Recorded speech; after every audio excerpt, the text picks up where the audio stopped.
Hudyo at mga naaakit sa Judaismo, may mga taga Creta at Arabia pa rito. Paano sila nakakapagsalita sa ating wika tungkol sa mga kahanga-hangang gawa ng Diyos? Hindi nila mauubos maisip ang nangyari, kaya't din magtigil tanungan. Ano ang ibig sabihin nito?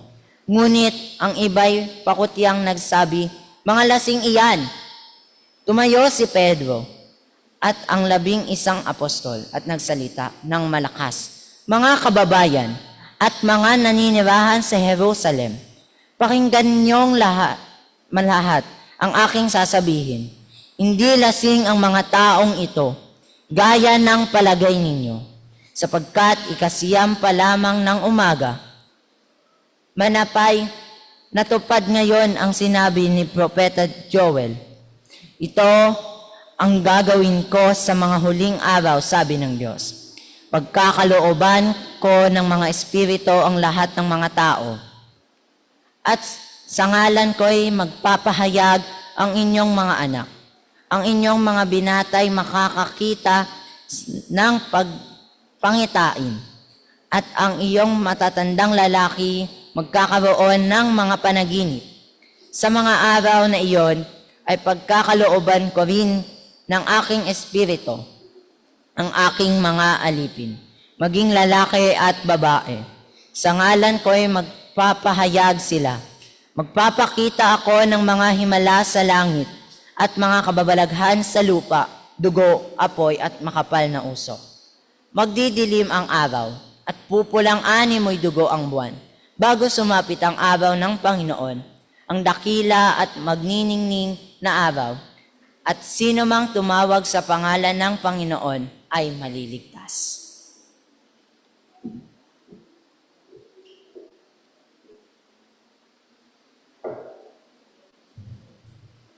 Mula sa Roma, Kabanata 8, talata 22 hanggang talata 27. Ito po ang sinasabi.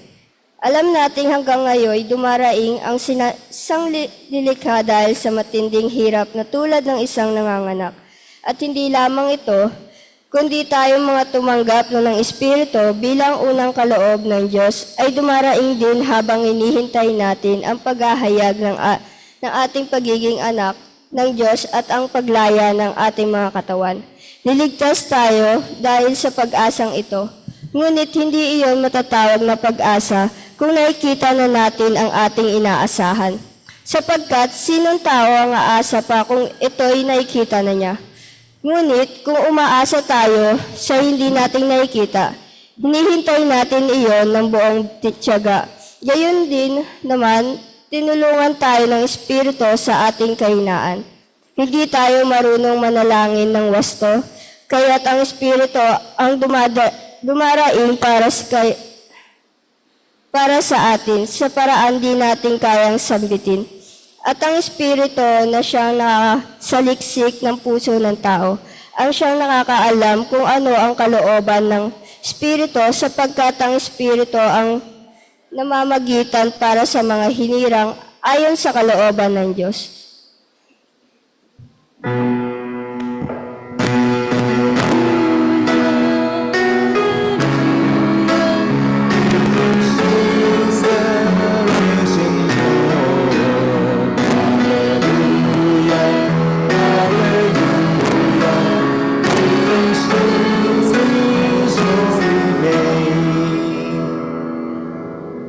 Mga kapatid, ang mabuting balita ng Panginoon ayon kay San Juan.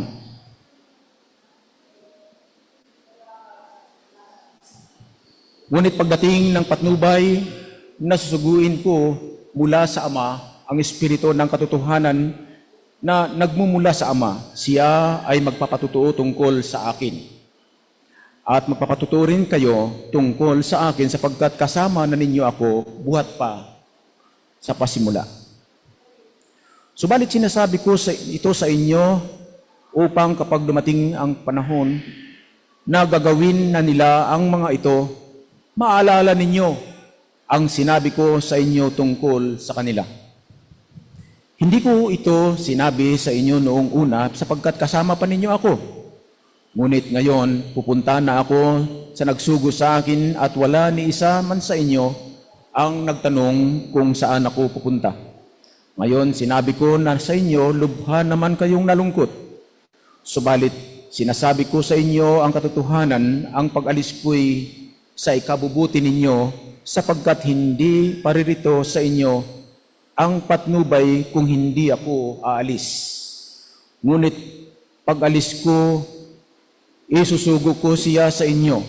Pagdating niya ay kanyang patutunayan na mali ang mga taga-sanlibutang tungkol sa kasalanan, tungkol sa katwiran at tungkol sa paghahatol ng Diyos. Patutunayan niya ang tungkol sa kanilang kasalanan sapagkat hindi sila naniwala sa akin. Patutunayan niya ang tungkol sa katwiran sapagkat ako'y pupunta sa Ama at hindi na ninyo makikita. At ang tungkol sa paghatol ng Diyos sapagkat hinatulan na ang puno ng sanlibutan ito. Marami pa akong sasabihin sa inyo, subalit hindi pa ninyo kayang tanggapin sa ngayon. Ngunit pagdating ng Espiritu ng katotohanan, papatnubayan niya kayo sa buong katotohanan sapagkat ang sasabihin niya ay hindi mula sa kanyang sarili, kundi ang kanyang narinig at ipapahayag niya sa inyo ang mga mangyayari sa hinaharap. Pararangalan niya kayo o pararangalan niya ako sapagkat tatanggapin ng Espiritu mula sa akin ang ipapahayag niya sa inyo. Ang lahat ng sa Ama ay sa akin, kaya ko sinasabing tatanggapin ng Espiritu ang mula sa akin at ipapahayag niya ito sa inyo. Ang mabuting balita ng Panginoon. Salamat sa Diyos.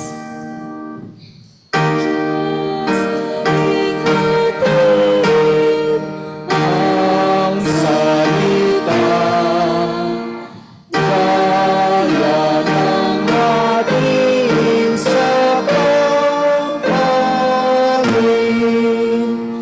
Salita mo'y amin inanahon.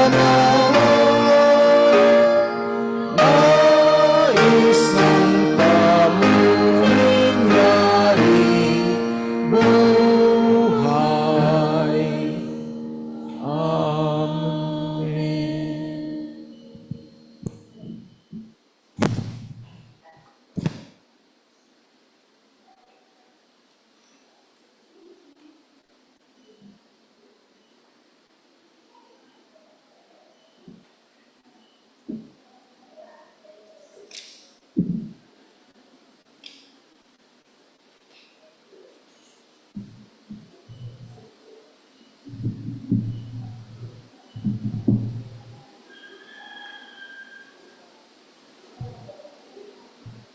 Amen.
Trying to walk in the steps of the Savior, trying to follow our Savior and King, saving our lives by His blessed example. Happy, how happy the songs that we sing. How good beautiful to walk in the steps of the Savior, stepping in the light, stepping in the light. How beautiful to walk in the steps of the Savior, treading paths of light.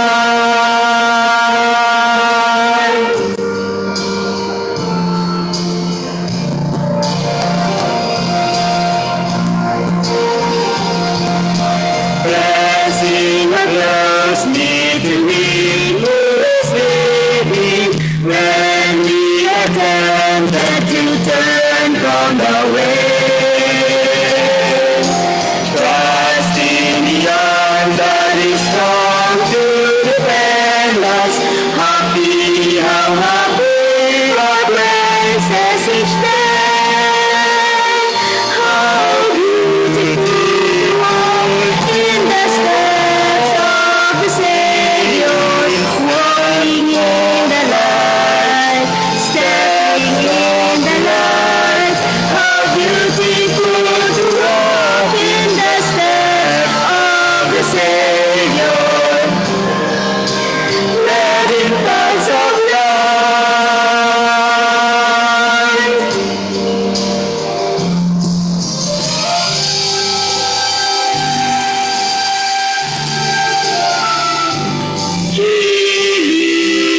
Let me, oh blessed God, oh what we heavenly comfort from. Whatever I do, wherever I be, still keeps God's hand at me, at me.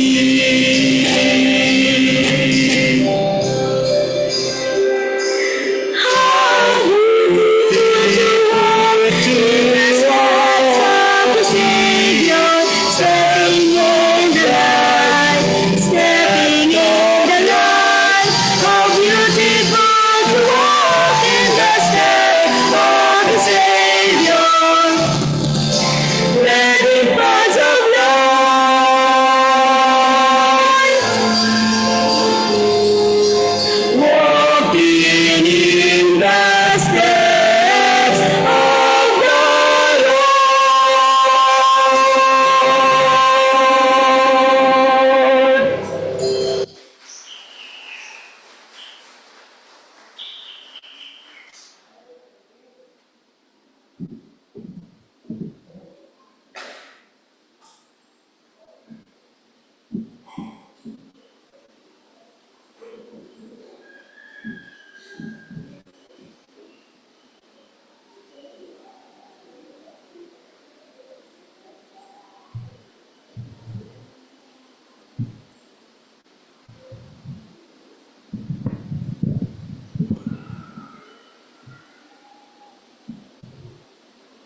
Magandang umaga po sa ating lahat. Kamusta kayo? Nung last Sunday ay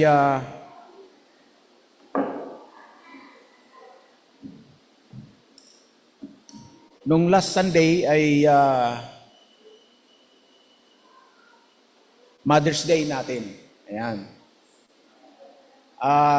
Ang ating pong tagapagsalita ay si Ivy. Ayan. Si si Dayan, no? Si Dayan. Nalilito ako sa magkapatid na ito eh. Kasi para silang pinagbiyak na prutas. Ayan. Well, anyway mga kapatid, before tayo pumunta sa message, no? Sa mensahe, ay nais ko pong i-acknowledge ang aking pong kapwa manggagawa, si Reverend Yumer Esquera. Pastor, salamat. Welcome back mula po sa USA. At of course, ang kapwa nating mga gawa sa ubasan ng Panginoon, na mula naman sa hanay ng Romano Katoliko, si Reverend Father Ardel o Clarito. Ayan po siya. Ayan. Siya po ay taga Cotabato. Ayan. Kaibigan ko po siya sa Cotabato. may pinuntahan dito, may pinapalo up. Sapagkat kami po ay mas ginugusto niya na dito sa akin kaysa doon sa mga kasamahan niya. Ayan. So dito po siya sa akin natutulog. Ayan. So thank you, Father, sabi ko, ba't di ka magsimba doon sa inyo? Hindi, dito na lang, sabi niya. Ayan. So, welcome sa ating lahat. It is a new day from God and it is the day of the Lord. Of course, ang ating papuri ay tungkol sa Diyos, ay papuri sa Diyos, hindi papuri sa ating mga sarili. Today, our special Sundays, that Heritage Sunday. So ano po ba yung Heritage Sunday na sinasabi natin? Heritage, yung ating pong mga minanang turo mula sa Iglesia Metodista, mula sa Christian Methodist Church. Our heritage, no? Na dapat nating i-reclaim na tinuro ng ating tagapagtatag na si John Wesley ay dapat nating patuloy na i-reclaim. So, i-reclaim po natin yung ating mga heritage. Ano po yung heritage na ating pong dapat i-reclaim as Christian Methodist Church? Of course, we are prayerful, singing hymns. Panatiko tayo sa church, mapagmahal sa church, or love our church. Love our God, and love His people, and love our country. Ito ay ilan lang sa mga heritage na ating dapat isabuhay at i-reclaim. Sapagkat ito ay may tuturing natin na isa ng pinakamalalim at pinakamatandang paniniwala natin. Yung tinatawag natin yung beliefs natin. Sa panahong iyon na itinatawag ni Juan Wesley ang Methodista, hindi naman niya sinadyang itatag talaga, kundi nangyari lang dahil ito ay natagpuan na lang ni Juan Wesley na siya pala ay isa ng leader ng isang revivalist, no, sa Inglaterra, sapagkat naitatag niya na ang Iglesia Methodista. Be a prayerful and reclaim our Methodist heritage. Marami tayong mga panuntunan sa ating iglesia. Yung tinatawag nating pagpapasailalim sa kapangyarihan ng Diyos, sa kanyang pagmamahal, sa kanyang pag-ibig, at sa kanyang dakilang Espiritu Santo. Alam niyo mga kapatid, kung balikan natin yung Mother's Day, ito po yung nangyari noong 1909 or 1907, hindi ako magkamali, 1907 hanggang 1908 o 1910, ganyan. Nangyari po yan. And then it is declared by the government as national holiday hanggang sa naging worldwide.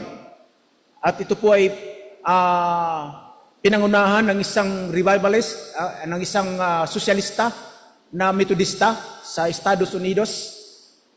At naitatagpo ang Mother's Day. Ang nagtatagpo ng Mother's Day, maliwanag po tayo ng mga Metodista. Yan, para sa kaalaman lang po ang lahat, no? Yan. So, ang ating pong patuloy na pagmamahal sa ating kapwa, pagmamahal sa ating bayan, at pagmamahal sa Iglesia ng ating Panginoon, yun ang ating buhay. Ito ay part ng ating buhay as mananampalataya. It is part of our belief, part of our faith, no, to declare that God is alive in our midst, no? Hindi siya namamatay.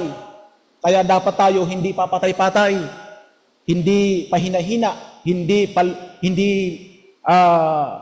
palugulugo, sapagkat tayo ay mga pinananahanan ng Diyos. Ang mga pinananahanan ng Diyos, sabi niya, ayon sa ating binasa kanina, ay nakakaranas ng pagmamahal niya. Sapagkat ang pagmamahal niya ay ang bunga ng kanyang kapangyarihan sa ating buhay. At ang kapangyarihan na ito ng Panginoon sa ating buhay, ito yung kanyang Espiritu Santo na kanyang susuguin upang ipahayag sa atin ang kanyang gagawing pagliligtas sa kanyang bayan. Now, kung tayo ay nasa Panginoon, ang sabi ng Panginoong Hesukristo, tayo ay susuguin niya. Ang pagsugo niya sa atin ay pagbalik ng kanya o pagdating ng kanyang Espiritu Santo. At doon makakaranas tayo ng kapangyarihan. Today is Pentecostes o Pentecost Sunday. Kaya tayo po ay red sa ating Christian calendar ay nakalagay red ang ating kulay. Kaya ang stula po ng inyong mga gawa ay red, no? Next Sunday ay maring gold or white, no? Optional po tayo sa color. Pwede tayong gumamit ng gold. Kung walang gold ay white, no? Wala naman tayong mga gold. May gold kayo diyan sa hikaw ninyo, sing-sing, sa ngipin, kung may mga gold kayo, no? Pero yung gold, yan. Now, how to reclaim our Methodist heritage? Of course, if we go back to our 4 quadrilateral, it is our guide or guidelines as our doctrinal guidelines. Number 1, Scripture. Our Scripture. We believe that the Bible, the Scripture is the Word of God. At ito ay ating ipinapahayag sa labas. Itinatranslate natin ito according to the Spirit of our Lord Jesus Christ, according to His purpose. So, if we interpret the Scripture of our Lord Jesus Christ and we spread it to the community, and the community, we bring it to the community of believers, to the Church of God. At ito ang ating mission. Our mission is to proclaim His gospel, is to proclaim His love, is to proclaim His salvation. Nalalaman natin minsan na kapag ang pastor lumalabas, nagpapahayag dyan, o pagka mayroong makikita kayong mga naglilibot-libot dyan na mga naka-uniforme, madali kayong maka-identified. Pag mayroong naglilibot-libot dyan na naka-kurbata, sabi nyo, ano yan, mga Mormons yan. Pag may nakita naman kayong mga nakabistida hanggang sayad, sabihin niyo, mga saksi yan. Yan. Pag may nakita naman kayo na may mga namimigay ng mga leaflets, mga Adventista yan. Pag may nakita naman kayong may mga nag-preach dyan sa mga gilid-gilid ng palengke, sasabihin niyo, mga Pentecostal yan. Alam ninyo, di ba? Pag may nakita naman kayo na wala nang may nagsisimba, alam agad ninyo yan. Pag hindi na sa nagsisimba, Methodista yan. Nagtampo yan. Kilala agad ninyo, no? Ang dali-dali ninyo maka-identified. Methodista yan. Hindi na nagsisimba eh. Yan. Kahapon sa NACS, nung aming pong district conference, may binibiro kami isang pastor. Sabi namin, si Pastor Nisio, kilala niyo yung si Pastor Nisio, taga rito yun eh. Di ba? Okay. Binibiro namin. Ino-okray namin. Pastor Lucia, ako, si Pastor Jess, ino-okray namin. Sabi ni Pastor Lucia, sabihin mo nga si Pastor Nisio, dalawin natin. Hindi sabi ko Pastor Nisio, kasi wala pang anak, di ba? Hindi pa nanganak. Sabi ni Pastor Lucia, dalawin daw namin. Di sinabi ko si Pastor Nisio, sabi ko, Pastor, dadalawin ka daw namin. Bakit po? Hindi ko alam ngayon kung ano nagdudugtong ko. Kasi wala mang sinabi si Pastor Lucia kung anong sabihin ko eh. Basta sabi, dadalawin namin. Dinugtungan ko, sabi ko, dadalawin ka namin, baka daw hindi ka na nagsisimba. Now anyway, as part of our tradition is that we spread the good news, the Scripture, as one of the 4 quadrilateral doctrine natin. And then second one is tradition. The tradition is that we sometimes nakalimutan natin o nakakalimutan natin. Ano ba mga tradisyon natin bilang mga Iglesia Metodista? Ang unang-unang tradisyon natin na dapat hindi natin inaabsinan, dahil tradisyon natin yan, yung worship, yung pagsamba. Yung tradisyon natin na kung saan ay sa panahon ng pagsamba ay hila-hilan natin ang ating mga anak papunta sa ating simbahan. Itinatranslate natin sa kanila ang sinasabi ng pastor. Minsan may bata, no?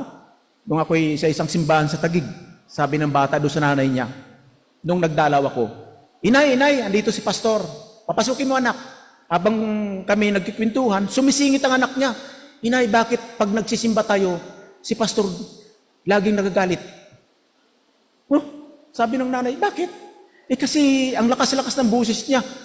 Nagagalit siya doon sa harapan ng altar. Yung palang ibig sabihin, nagsisirmo ng pastor. Nagagalit daw lagi.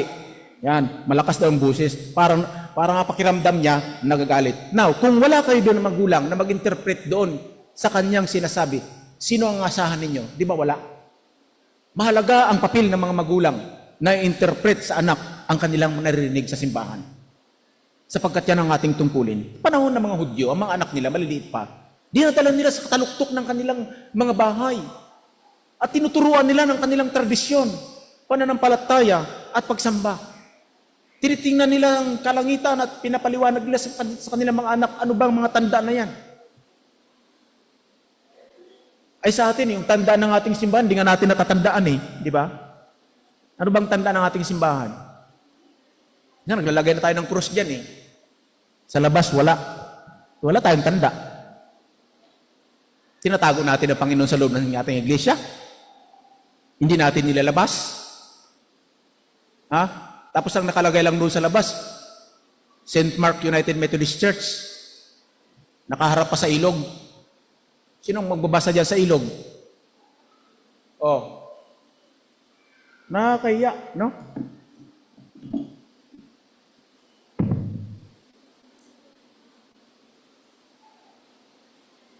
Kaya nga pinapaliwanag natin sa community, sa buong bayan na ang Diyos ay may gagawin siyang mahalagang bagay sa mundo, sa sangkatauhan. Ito ay ang kanyang pagliligtas. Sapagkat ito rin ang kanyang pangako na sa kanyang pagbabalik ay papadala niya ang kanyang kapangyarihan upang sino man na sa kanya ay nananahan at umiibig, nagmamahal sa kanya, ay kanyang ililigtas. So ang pagliligtas ng Panginoon, hindi dapat natin tinatago sa loob ng ating simbahan. Ang pagliligtas ng Panginoon, hindi dapat natin tinatago sa loob ng ating iglesia. Ito ay pinapangaral. Hindi lalabas, itinuturo, ipinapahayag, hindi inaangkin. Sapagkat ang kaligtasan ay gawain ng Diyos, hindi gawain ng isang simbahan. Ang kaligtasan ay ipinapangaral lamang ng simbahan. Hindi po inaangkin ng simbahan, kami lang maligtas. Sa atin, na worldwide church ay naniniwala na ang pagliligtas na gagawin ng Diyos sa kanyang bayan ay nakasalalay doon sa impormasyon na kanilang natatanggap. Ay kung mali ang natatanggap ng ating bayan tungkol sa kapagliligtas ng Diyos, paano yan? Maliligtas ba ang ating bayan? Ito ang ating tungkulin na ipahayag ang kanyang salita sa mga taong higit na nangangailangan. Number 3, experience. Ano bang karanasan natin kay Kristo? Alam nyo, ang isang witness sa korte, maaari siya maging isang witness kung naranasan niya, nakita niya, nasaksiyan niya, naramdaman niya. Paano tayo maging witness ng ating Panginoon kung hindi nga natin nasaksiyan ng Panginoon sa lupa, pero dapat naramdaman natin. Kung hindi nga natin naramdaman ng Diyos sa ating mga sarili, pero dapat ay nararanasan natin. Nararanasan natin na tayo pinagpapala ng Diyos sa bawat araw. So ito yung ating gagawin na pagpapatutuo sa labas ng ating iglesia.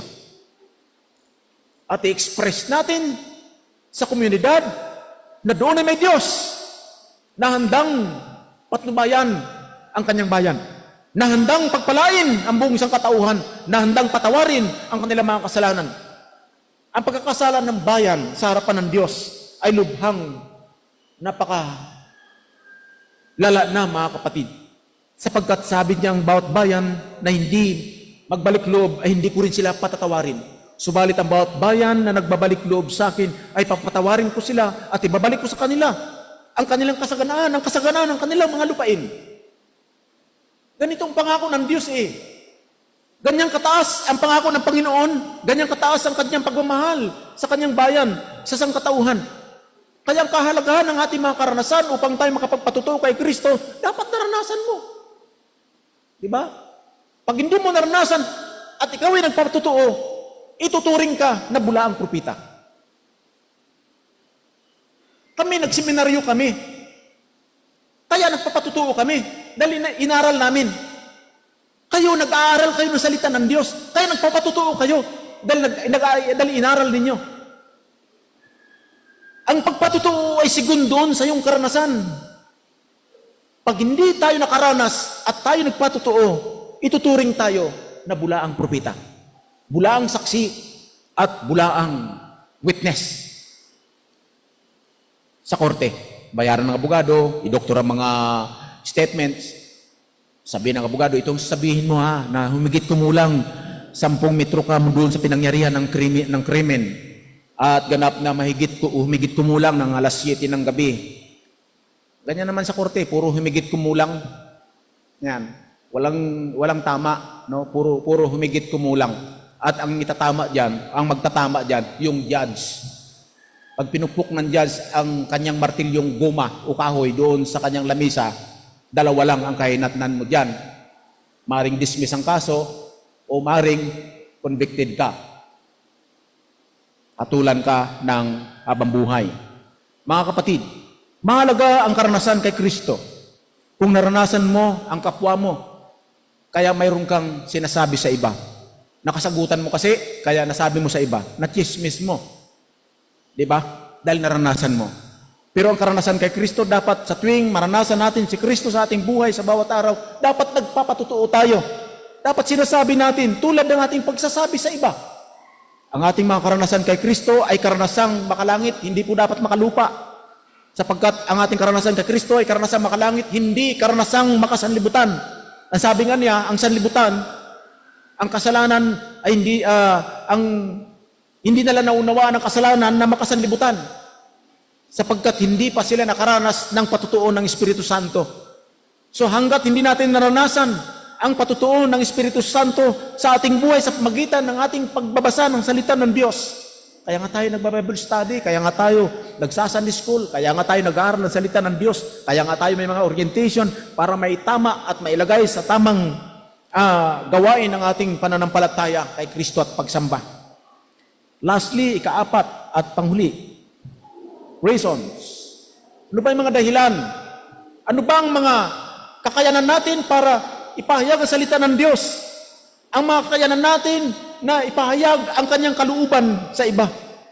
Ang mga dahilan na kung saan tayo ay humahayo, kumikilos, nagsasama-sama. Minsan binabadgetan pa ng ating iglesia kung magkano ang ating mga transportation. Ang rason, ang dahilan ay sapagkat tayo ay mga taong naniniwala na doon ang salita ng Diyos na dapat ipangaral sa labas ng ating iglesia, doon sa komunidad, doon sa ating bansa, na naayon sa ating mga tradisyon bilang mga Kristiyano, na sigun sa ating mga karanasan, ipinapahayag natin ito, ang mga dahilan na ito.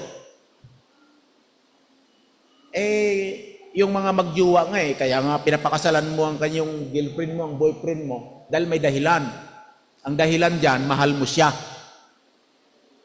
So the reasons why we worship God and we spread the good news of our Lord Jesus Christ, because He loves us and we love God.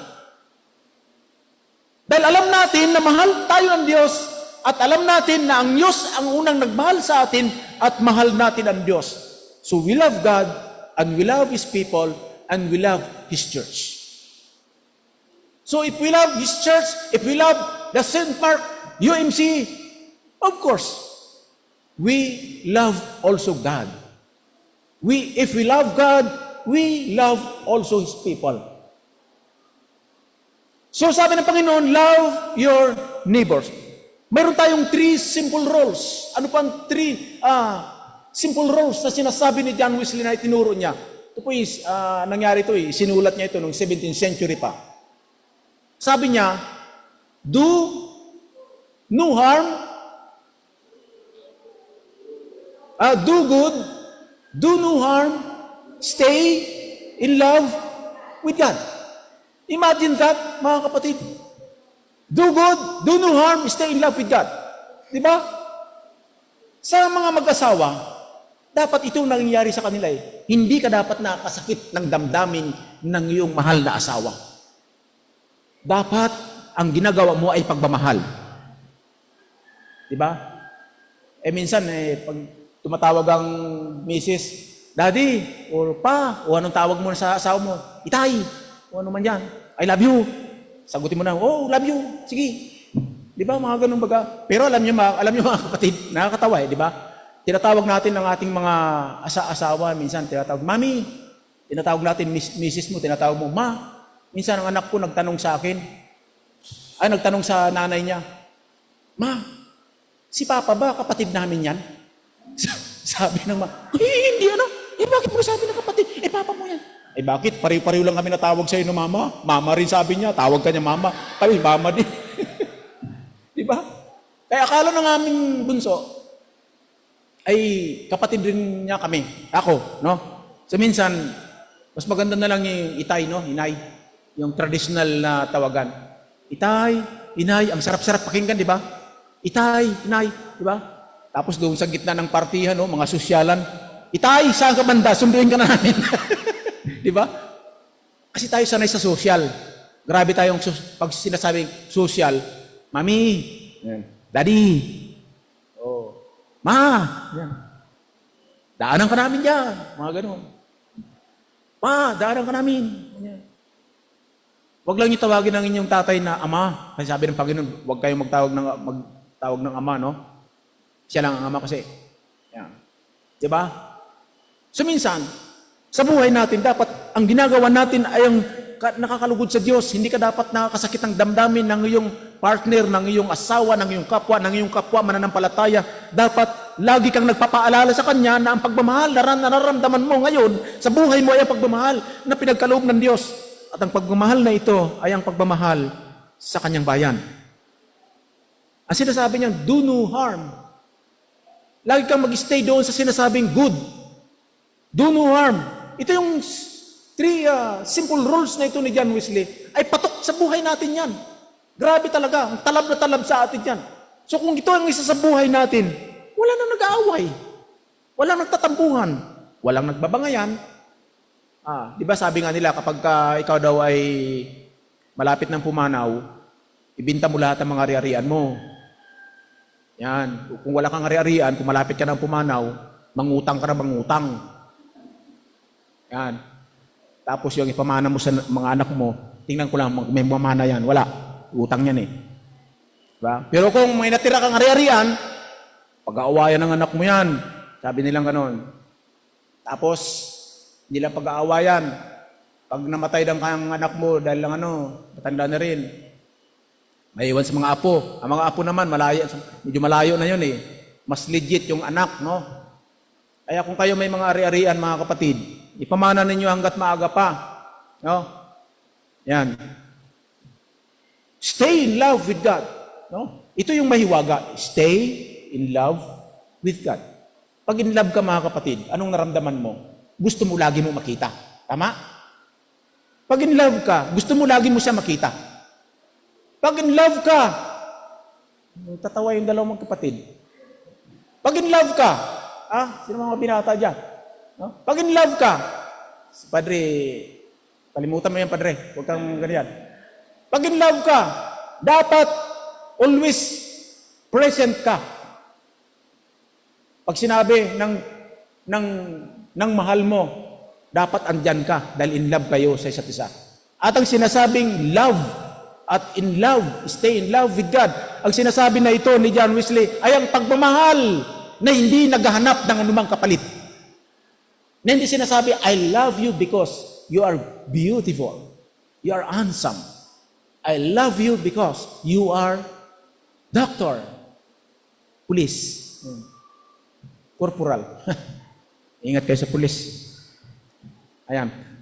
So love one another. Love one another. Hindi yung love another one. Hirap yun.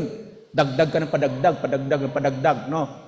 So love one another means you will stay inside of your loved one to practice the love that came from God. So ito yung love na sinasabi ng Panginoon according to John Wesley, stay in love with God. Nagmamahal ka, nanatili ka na nagmamahal na kasama ang Diyos. Kung nagmamahalan kayong magkasama, mag-asawa, hindi lang kayong nagmamahalan. Dahil habang nagmamahalan kayo, kasama ninyo ang Diyos. So hindi kayo maghihiwalay. Kasama niyo ang Diyos eh. Nagmamahalan kayo. Hindi kayo kailanman paghihiwalayin. Now,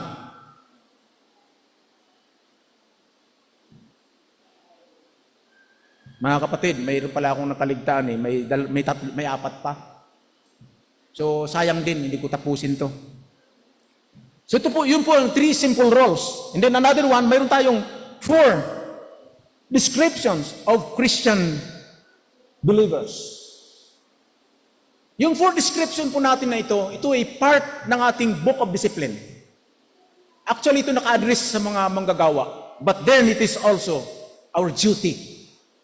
Number 1 is sacrament. How to practice our sacraments. We have also, ilang sakramento tayo mga kapatid? O baka sabihin nyo 7. We have only 2 sacraments. Communion and baptism.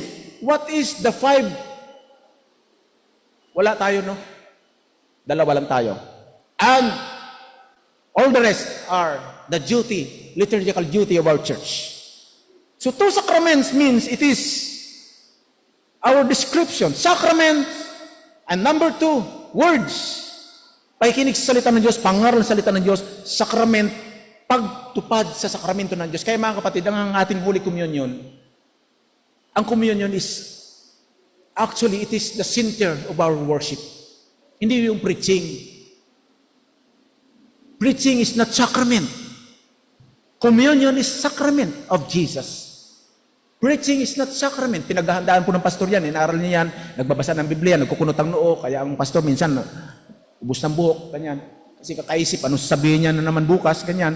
May mga membro niya, marami. Sa 100 membro, 100 ugali din ang pagkisama ng pastor. Dapat ang pastor, 100 din ang ugali niya. Pag ang membro ay 200, dapat ang ugali ng pastor 200 din. Yan ang kahirap. No? Ano yung number 3? Orders. Ano pa yung mga orders natin? May mga order na ba kayo sa mga minasal? May order kayo sa Lazada, hindi nakakabalik, hindi na dumadating. Order kayo sa Shopee. Hindi po yun. Orders. Mahalaga mga kapatid, yung ating liturgy. It is our order of worship. Order of worship. Kaya nga tayo minsan, mga Metodista, mayroon na tayong nakalagay na dyan sa ating TV screen ang ating mga liturhiya. Andyan na nakamulagat na dyan ang ating hymn of praise o opening hymn o closing hymn. Yung ating responsive reading, andyan na yan. Kung pakinggan mo, mahina pa rin. Hindi pa rin nila kinakanta. No? Pero pagkapakantahin kayo sa video, okay, ang lakas-lakas ninyo. No? Tinatayuan pa nga. Kung ganahan pa nga kasi ang hinahabol niya maka 100. Bakit dito ninyo kayang habulin 100? Lakasan nyo kanta para maka 100% kayo sa harapan ng Panginoon. Hindi doon sa videokihan. Yan, para maka 100. Lastly is service. Yung service natin na sinasabi, it is our duty. Service to the community. Service to the nation. Service for the purpose of our Lord Jesus Christ. Ito po yung tinutukoy ng ating Panginoon to reclaim our Christian and Methodist heritage. Our heritage that John Wesley written during 17th century. Sa pangalan ng Ama at ng Anak at ng Santo Espiritu. Amen.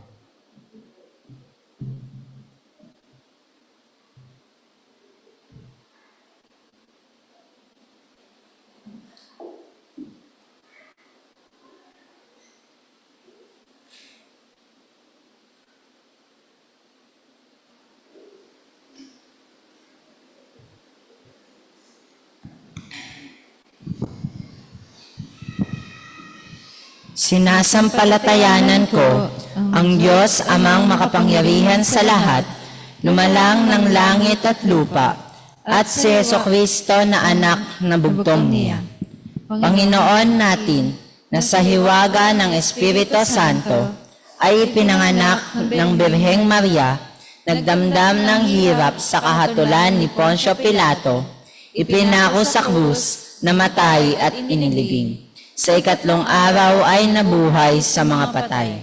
Umakyat sa langit, umupo sa kanan ng Diyos amang makapangyarihan sa lahat, doon magmumula at paparito upang hukuman ang nangabubuhay at nangamamatay. Sinasampalatayanan ko ang Espiritu Santo, ang banal na iglesyang laganap, ang pagkakaisa ng mga banal, ang kapatawaran sa mga kasalanan, ang muling pagkabuhay ng katawan, at ang buhay na walang hanggan. Amen. Ang bawat isa ay dapat magbigay ayon sa kanyang pasya, maluwag sa loob at hindi napipilitan lamang, sapagkat iniibig ng Diyos ang nagbibigay ng may kagalakan. Magagawa ng Diyos na pasaganain kayo sa lahat ng bagay at higit pa sa inyong pangangailangan upang sumagana kayo para sa mabubuting gawa.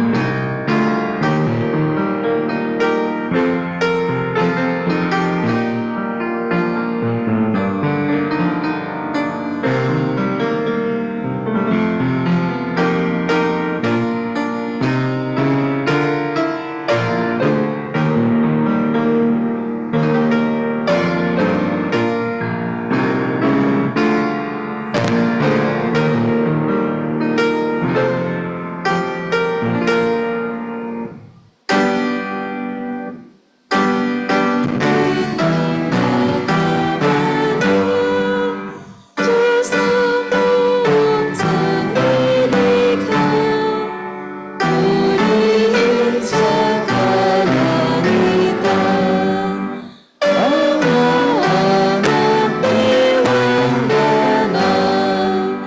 Amen. Pinupuri ka namin, pinapasalamatan namin, Panginoon, ang mga handog na ito mula sa iyong mga anak na nagsitanggap ng iyong pagpapala sa bawat araw. At ngayon ay muli nilang binabalik sa iyo upang pasalamatan ka, upang sambahin ka. Ang dalangin naman ng iyong abang alipin, tanggapin mo nawa ito at basbasan upang maging daluyan ng kasaganaan sa kanilang buhay sa bawat araw. Upang magamit ito sa kadakilaan ng iyong kaharian sa dakong ito sa pagkatatag at kalakasan ng pananampalataya ng iyong mga anak maging sa kanilang mga tahanan. Alang-alang kay Kristo na aming Panginoon. Amen.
Mga kapatid, tayo dumako sa diwa ng pagdiriwang ng banal na sakramento ng ating Panginoon ng kanyang banal na hapunan.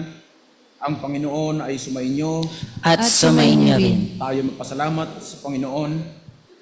Salamat sa Ito ay Tunay na marapat. marapat, matuwid na gawin at aming katungkulan na sa lahat ng oras, sa lahat ng dako tayo magpasalamat sa Ama. Sa iyo, O Panginoon, banal na Ama, makapangyarihan sa lahat, Diyos na walang hanggan. Sa kasamahan ng sa mga anghel at mga arkanghel at ng buong kalangitan, aming pinupuri at dinadakila ang ngalan mong marangal. Laging pinupuri ka at sinasabing, Banal, banal, banal. Panginoong Diyos, sa mga hukbo, puri, langit at ang lupa ay puspos ng iyong kalwalhatian. Luwalhati sa iyo, O Panginoong kataas-taasan. Amen. Pakinggan ninyo ngayon ang paanyaya sa dulang ng Panginoon, kayo na tunay at mataimtim na nagsisisi sa inyong mga kasalanan at nagsisibig sa inyong kapwa at nagnasang magbagong buhay alinsunod sa mga kautusan ng Diyos. Magsilakan nga kayo na may pananampalataya at magsitanggap itong banal na sakramento sa inyong kaaliwan at magsagawa ng inyong abang pangumpisal sa Diyos na makapangyarihan sa lahat.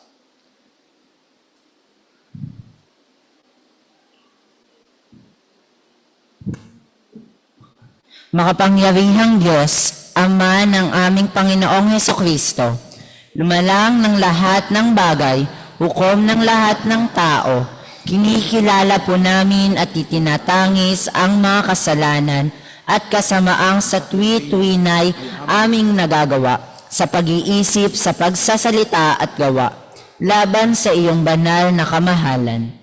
Tunay na pinagsisisihan po namin at kinalulumbay ng pusong itong aming mga kamalian.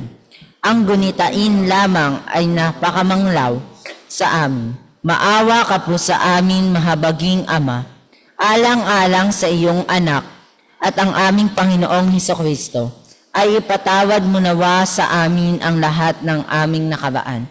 Ipagkaloob mo po mula ngayon ay lagi naming makapaglingkod at makapagbigay lugod sa iyong kabaguhan ng buhay, sa karangalan at kawalhatian ng iyong pangalan sa pamamagitan ni Hesukristo ang aming Panginoon. Amen. Makapangyarihang Diyos, aming Amang nasa langit, na sa iyong malumanay na kaawan ay binigay ang iyong bugtong na anak si Jesucristo upang magdusa ng kamatayan sa krus para sa aming katubusan na gumawa doon na minsan paghahandog ng kanyang sarili ng isang buo, ganap at sapat na sakripisyo para sa kasalanan ng buong sanlibutan.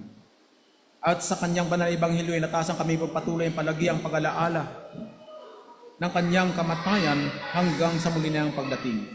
Dinggin mo nawa kami, o mahabaging Ama, mapagpakumbabang isinasamo namin sa iyo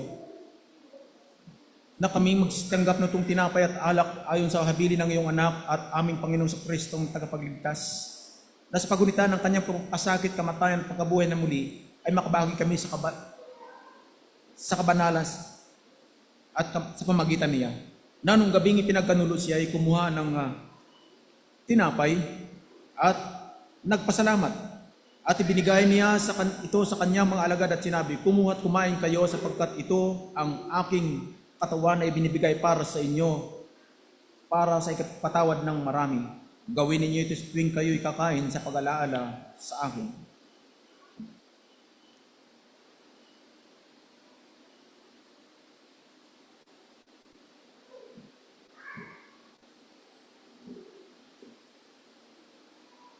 Kaya hindi naman pagkatapos ng hapunan ay kinuha niya ang saro at nang makapagpasalamat ay binigay sa kanyang mga alagad at sinabi, "Kunin at inumin ninyong lahat ito, sapagkat ito ang aking dugo ng bagong tipan na nabubo para sa inyo, para sa ikapagpapatawan ng inyong mga kasalanan. Gawin ninyo ito sa tuwing kayo'y iinom sa pag-alaala sa akin."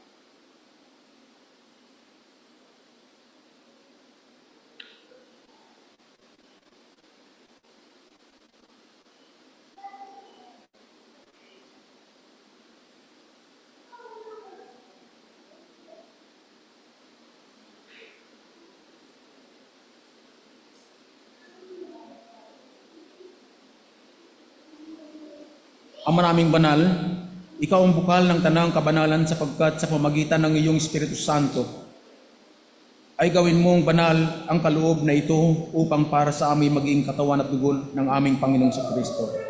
Purihin ka, O Panginoong Diyos ng buong sandaigdigan, sapagkat sa iyong kabutihan ay tinanggap namin tinapay at alak na inaalay sa iyo na galing sa lupa at pinagpagura ng tao upang maging katawan at dugo na nagdudulot sa amin ng kaligtasan at buhay na walang hanggan, na kami nawa ay makinabang sa banal na hain ng iyong anak at aming Panginoong Jesucristo. Amen. Basbasan at pagpalain mo, Panginoon, ang tinapay at alak na ito upang maging kabanalan sa buhay ng iyong mga anak na magsisitanggap nito sa pangalan ng Ama at ng Anak at ng Santo Espiritu. Amen.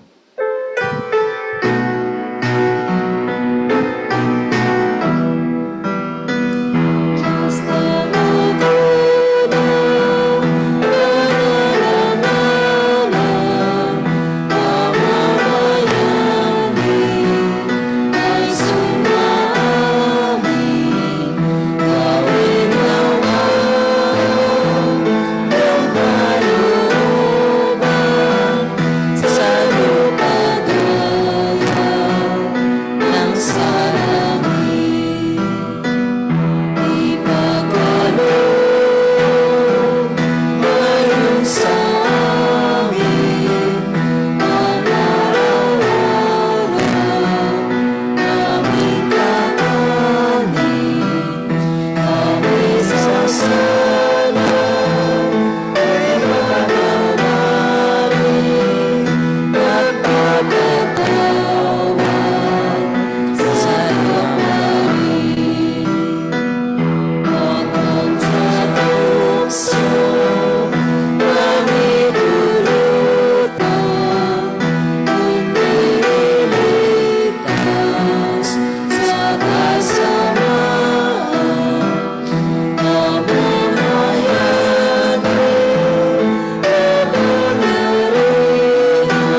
Sabay-sabay tayo sa panalangin ng pagtulog. O mahabaging Panginoon, Panginoon, tumutulog po tumutulog kami sa iyong dulang, na nagtitiwala hindi sa aming sariling katuwiran, kundi sa iyong mayaman at dakilang kaawaan. Hindi nga po kami karapat-dapat mamundot man lamang ng humo sa ilalim ng iyong dulang, ngunit ikaw pa rin ang dating Panginoon na ang kawahan ay hindi nagbabago. Kaya Ipagkaloob po mapagbigaya namin, Panginoon, na kami ay makabahagi sa sakramento ng iyong anak na si Jesucristo, upang kami nawa ay makalakad sa kabaguhan ng buhay, magsilago sa kanyang wangis at tumatahan sa kanya, at siya naman sa at amin. siya naman ay sa amin. Amen. Amen.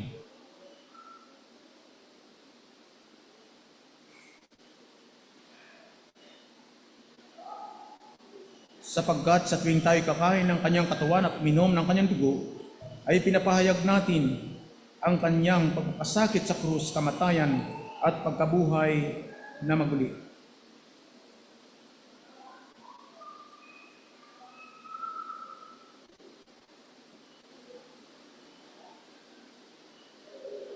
Mga kapatid, ito ang kordero ng Diyos na nag-aalis ng kasalanan ng sanlibutan. Mapalad ang mga inanyayahan sapagkat sa kanyang hapag upang makinabang sa kanyang banal na hain. Sa ganitong diwa ay ating pong tanggapin ang kanyang banal na hain, bahagi ng ating pagsamba, tradisyon. Ang mga bata ay dapat din silang makinabang.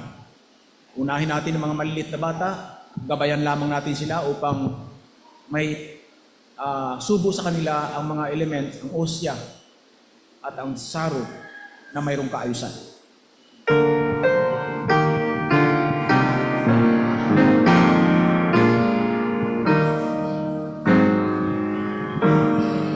Let us break bread together on our knees. Let us break bread together on our knees. When I fall on my knees, with my face to the rising sun, oh Lord, have mercy on me. Sinabi ni Jesus, sayaan ninyong lumapit sa akin ang mga maliliit na bata at huwag ninyo silang pagbawalan sapagkat sa mga ganito ang kaharian ng langit. Kanyang tinagpala mga maliliit na bata at pinato ang kanyang kamay sa kanila at kanyang binaskasan. Mga bata, magsitindig kayo at taglay ng pagpapala ng ating Panginoong Kristo sa pangalan ng Ama, ng Anak, at ng Santo Espiritu. Sinabi ng ating Panginoong Kristo, ako ang tinapay na buhay na lumaba mula sa langit. Kung sino mang makakain ng tinapay na ito ay mabubuhay magpakailanman. At ang sumasampalataya sa akin ay hindi na muling mauhaw. Mga kapatid, magsitanong kayo ng taglay pagpapalat at kapayapaan ng ating Panginoong Kristo sa pangalan ng Ama, ng Anak, at ng Santo Espiritu. Amen.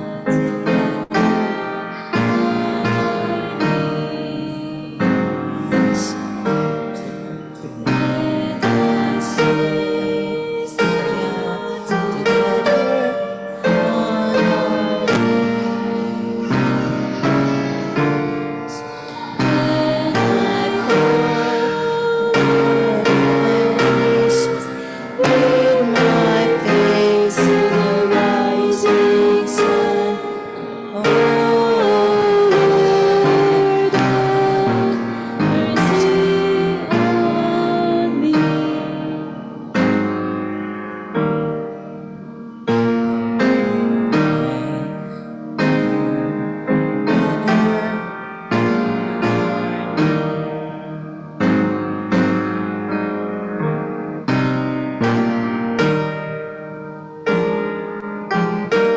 Sinabi ng ating Panginoong Kristo, akong tinapay na bumaba mula sa langit. Ang sinumang kumain ng tinapay na ito ay hindi na muling magugutom. At ang sinumang sumasampalataya sa akin ay hindi na muling mauhaw. Mga kapatid, magsitindig kayo Mataglayang pagpapala at kapayapaan ng ating Panginoon Kristo sa pangalan ng Ama at ng Anak at ng Santo Espiritu.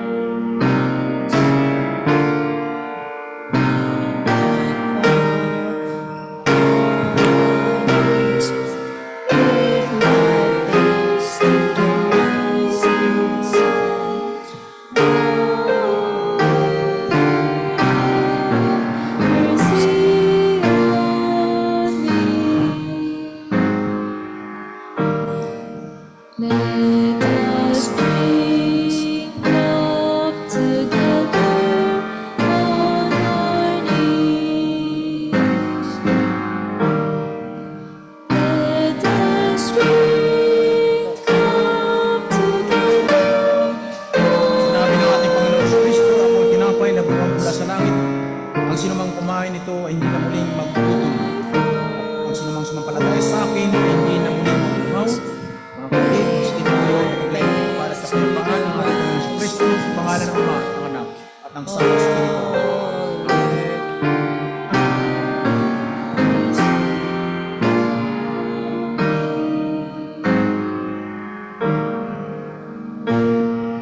us praise God together on our knees.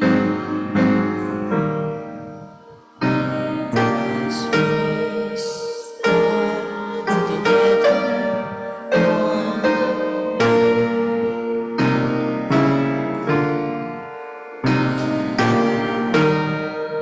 Manalangin tayo mga kapatid.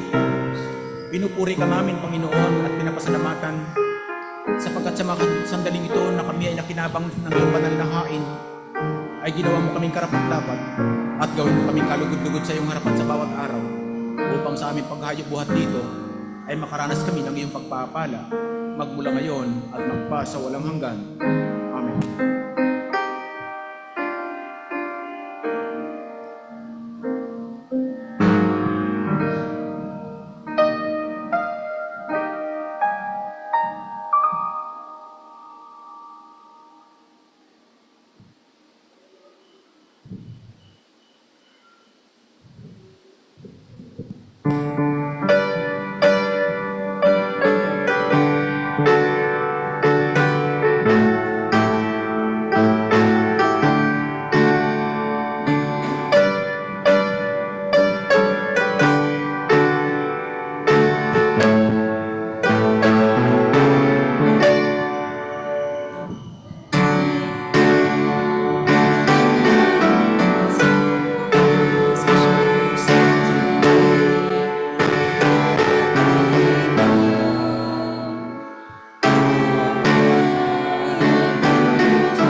Panginoon, aming Diyos, sa sandaling ito, kami pinagpapasalamat sa iyo sa kalakasan at buhay na pinagkaloob niyo po sa amin.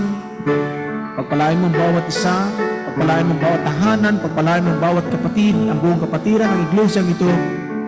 Ganon din ang iyong pag-iingat sa kanilang buhay, sa kanilang pamilya. Dalangin ko ang patuloy nilang kasaganaan ay maranasan, kahit ipagkaloob mo nawa ito, Diyos, sa kanila sa bawat araw ng kanilang mga kailanganin. Pagpalain mo ang kanilang mga anak, pagpalain mo ang kanilang mga kalusugan, laging iligtas sa anumang kapahamakan, sa anumang sakit, sa anumang pagsubok, sa anumang problema. Pagpalain mo, aming Panginoon, ang kanilang mga kabuhayan, ang kanilang mga trabaho sa opisina, pagtuturo, kung sila man ay mga teacher, doktor, o anuman ang kanilang mga gawain, Panginoon, kinakaabalahan sa bawat araw. Ang aking dalangin ay patuloy mo silang pagpalain. Pagpalain mo ang kanilang mga tindahan, ang kanilang mga negosyo, ang kanilang mga pananalapi. Basbasan mo ito, Panginoon, upang lalo pa silang sumagana sa bawat araw. Pagpalain mo rin ang aming mga kapatid sa iba't ibang panig ng aming daigdig, ang iba sa ibang bansa, nakikinig sa sandaling ito. Dalangin namin na ang iyong patuloy na subaybay sa kanila ay maranasan nila at ilayo sila sa anumang uri ng kapahamakan, ilayo sila sa sakit, ilayo sila sa mga pagsubok. Lagi mo silang pangunahan at ingatan, o aming Panginoon. Ang mga kapatid namin na nariyan sa kanilang mga tahanan na nakikinig online ay patuloy mo silang pagpalain at biyayaan mo sila ng kanilang mga kailanganin sa bawat araw. At kaming lahat ay bigkisin mo ng iyong pag-ibig at kapangyarihan upang mailigtas kami sa anumang panganib at sa anumang kapahamakan, sa anumang pagsubok o sa anumang karamdaman. Itayo mo kami, Panginoon, sa diwa ng pag-asa at sa diwa ng pananampalataya at bigkisin mo kami sa diwa ng iyong pagmamahal. Pagpalain mo ang iyong mga anak ng iba'y nakaluhod, may mga kahilingan sa iyo, may mga dalangin, may mga minmitsi sa buhay, may mga pasasalamat. Pagpalain mo ang iyong mga anak na ito, kung ano man ang kanilang mga dalangin, gantimpalaan mo sila at biyayaan sa pangalan ni Jesucristo na aming Panginoon. Amen.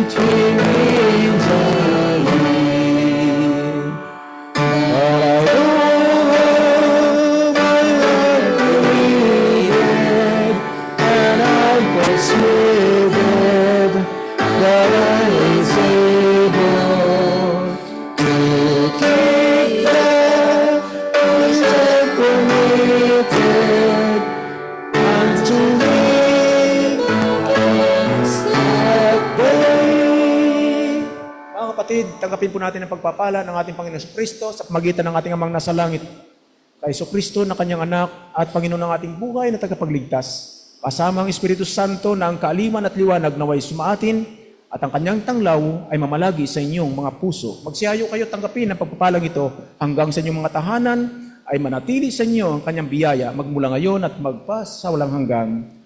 Amen.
Shout and praise the Lord.